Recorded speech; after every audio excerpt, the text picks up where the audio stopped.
అనుకున్న చేసేంత టైము లేదు, డబ్బు లేదు. నా ప్యాషన్ ని ప్రూవ్ చేసుకోవడానికి మా నాన్నతో చేసిన ఛాలెంజ్ లో ఇది డే 2. డే 1 రీల్ లో చెప్పినట్టుగా మా డాడీ నాకు కొంత టైం ని కొంత మనీని ఇచ్చారు to prove myself. Prove చేసుకోలేకపోతే ఆయన మనకిచ్చింది 10K budget, 2 months of time. 10K budget లో 2 months ఆఫ్ టైం లో ఏం సాధించగలం అనుకుంటున్న టైంలో నాకు మంచి ఐడియా వచ్చింది. రీసెంట్ గా నేను రీసెర్చ్ చేసి మరీ రాసిన ఒక ఫిక్షనల్ స్టోరీ ఉండిపోయింది అనమాట. దాన్ని షార్ట్ ఫిల్మ్ లా మారిస్తే షార్ట్ ఫిల్మ్ చేయడం అంత సింపుల్ కాదని నాకు తెలుసు. అండ్ దట్టు ఇంత తక్కువ బడ్జెట్ లో ఇంత తక్కువ టైం లో చేయడం, లిటరల్ 10K బడ్జెట్ లో సెట్ లో ఒక 10 things కొంటే అయిపోతాయి 10K. ఆ 10K బడ్జెట్ లో తీయడం అన్నది పెద్ద టాస్కే. బట్ నేను కొన్ని ప్రీవియస్ గా షార్ట్ ఫిల్మ్ చేశాను. ఇంత తక్కువ బడ్జెట్ లో కుదిరితే అంత తక్కువలో తీయడానికి ట్రై చేశాను. ఇప్పుడు ఆ ఎక్స్పీరియన్స్ ని యూజ్ చేసుకొని ఇదే బడ్జెట్ కన్స్ట్రెంట్ లో ఇదే టైం పీరియడ్ లో తీయడానికి ట్రై చేయబోతున్నాను. బట్ ఇక్కడ వచ్చే కాన్ఫ్లిక్ట్ ఏంటంటే నేను ప్రీవియస్ గా చేసింది నా ఫ్రెండ్స్ తో అండ్ ఫోన్ లో. నేను ఒకసారి కూడా స్ట్రేంజర్స్ తో నాలాగా ఫిల్మ్ ఎంతూసియాస్ట్ తో కలిసి పనిచేయలేదు. ఈ షార్ట్ ఫిల్మ్ నేను అట్లాంటి ఫిల్మ్ ఎంతూసియాస్టిక్ పీపుల్ తోని జాయిన్ అయ్యి కొలాబరేట్ అయ్యి వాళ్ళతో పాటు తీద్దామని అనుకుంటున్నాను. సో ఇక్కడ బడ్జెట్ కన్స్ట్రెంట్ అనేది చాలా ఇంపార్టెంట్.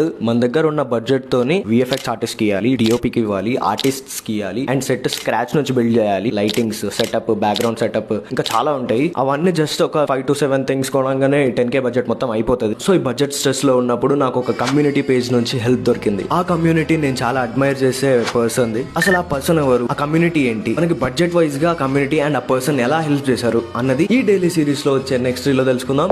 Stay connected.